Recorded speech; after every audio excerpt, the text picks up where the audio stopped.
और अब याद करेंगे इंडियन फिल्म इंडस्ट्री के मशहूर डायरेक्टर महेश कौल को। महेश कौल का जन्म अप्रैल 1911 में जोधपुर, राजस्थान में हुआ था। मनी कॉलेज नागपुर से पढ़ाई करने के बाद महेश कौल ने जर्नलिस्ट की नौकरी से अपने करियर की शुरुआत की।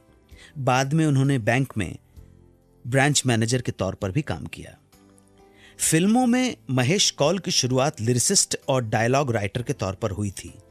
महेश को शुरुआती रिकग्निशन उनकी एक्टिंग से मिली जब उन्होंने 1941 में बॉम्बे टॉकीज की अशोक कुमार और रेणुका देवी स्टारर फिल्म नया संसार में पहली बार काम किया।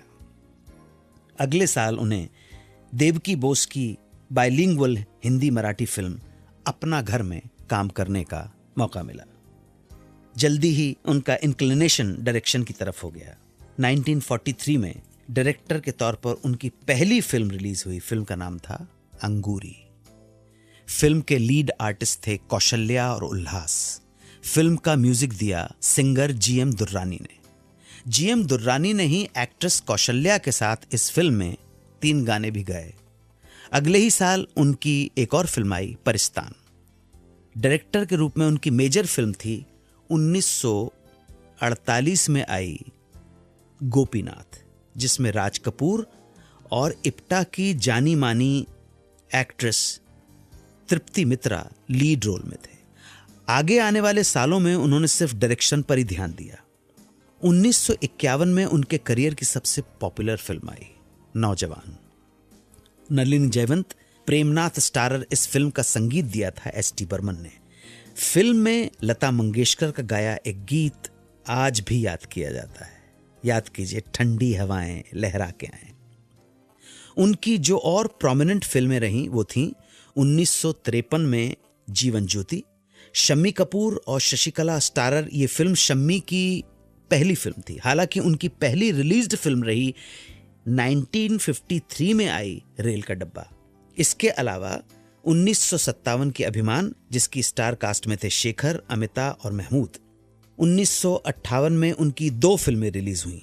पहली नूतन और शेखर की फिल्म आखिरी दाव और दूसरी थी मशहूर राइटर पंडित मुखराम शर्मा की लिखी फिल्म जिसका टाइटल तलाक। राजेंद्र कुमार की इस शुरुआती फिल्म को महेश ने खुद प्रोड्यूस भी किया था। तलाक फिल्म को बेस्ट फिल्म के लिए और डायरेक्टर महेश कौल को बेस्ट डायरेक्टर के लिए उस साल का फिल्म फेयर नॉमिनेशन भी मिला था। मगर अवार्ड्स जीते उस साल की एक और सुपर हिट फिल्म मधुमती और डायरेक्टर बिमल रॉय ने। 1959 में एक बार फिर गुरुदत्त की फिल्म कागज के फूल से महेश ने फिल्मों में अभिनय करना शुरू कर दिया। इस फिल्म में उन्होंने गुरुदत्त के वेस्टर्नाइज्ड फादर इन लॉ का रोल प्ले किया था। 60s में उनकी डायरेक्ट की हुई जो फिल्में आईं वो थीं मियाँ बीबी राजी, प्यार की प्यास, सौतेला भाई, दीवाना, पालकी और सपनों का सौदागर और राखी रखी। सपनों का सौदागर ही वो फिल्म थी जिसमें वैजंती माला के फिल्म छोड़ने के बाद महेश ने हेमा मालिनी को हिंदी फिल्मों में ब्रेक दिया था। महेश कौल ने हमेशा अपनी फिल्मों के जरिए नए टैलेंट को मौका दिया। हेमा मालिनी के अलावा महेश ने शम्मी कपूर और चांद उस्मानी को जीवन ज्योति में और राजेंद्र कुमार को सोलो हीरो के रूप में फिल्म तलाक में इंट्रोड्यूस किया था।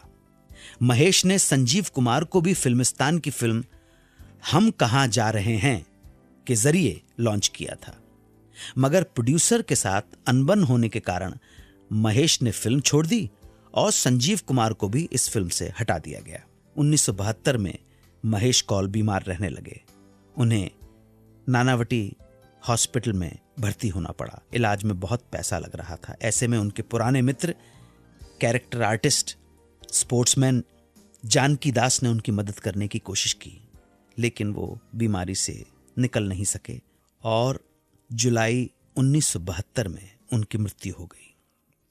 एक्टर के तौर पर उनकी आखिरी फिल्म रही विजय आनंद की तेरे मेरे सपने और डायरेक्टर के तौर पर उनकी आखिरी फिल्म रही अग्नि रेखा, जिसके बीच में ही वो चल बसे और जिसे फिल्म के एडिटर ऋषिकेश मुखर्जी ने कंप्लीट किया। रंजीत स्टूडियो के मालिक चंदूलाल शाह अपनी एक फिल्म के लिए दिलीप कुमार को साइन करना चाहते थे, मगर दिलीप कुमार उन्हें अवॉइड कर रहे थे। फिर बात कैसे बनी ये बताऊंगा बस थोड़ी ही देर में। आप सुनते रहें सुहाना सफर विद अन्नू कपूर, सिर्फ 92.7 बिग एफएम पर। 92.7 बिग एफएम पर आप सुन रहे हैं रेडियो का number 1 show Suhana suffer with Annu Kapoor.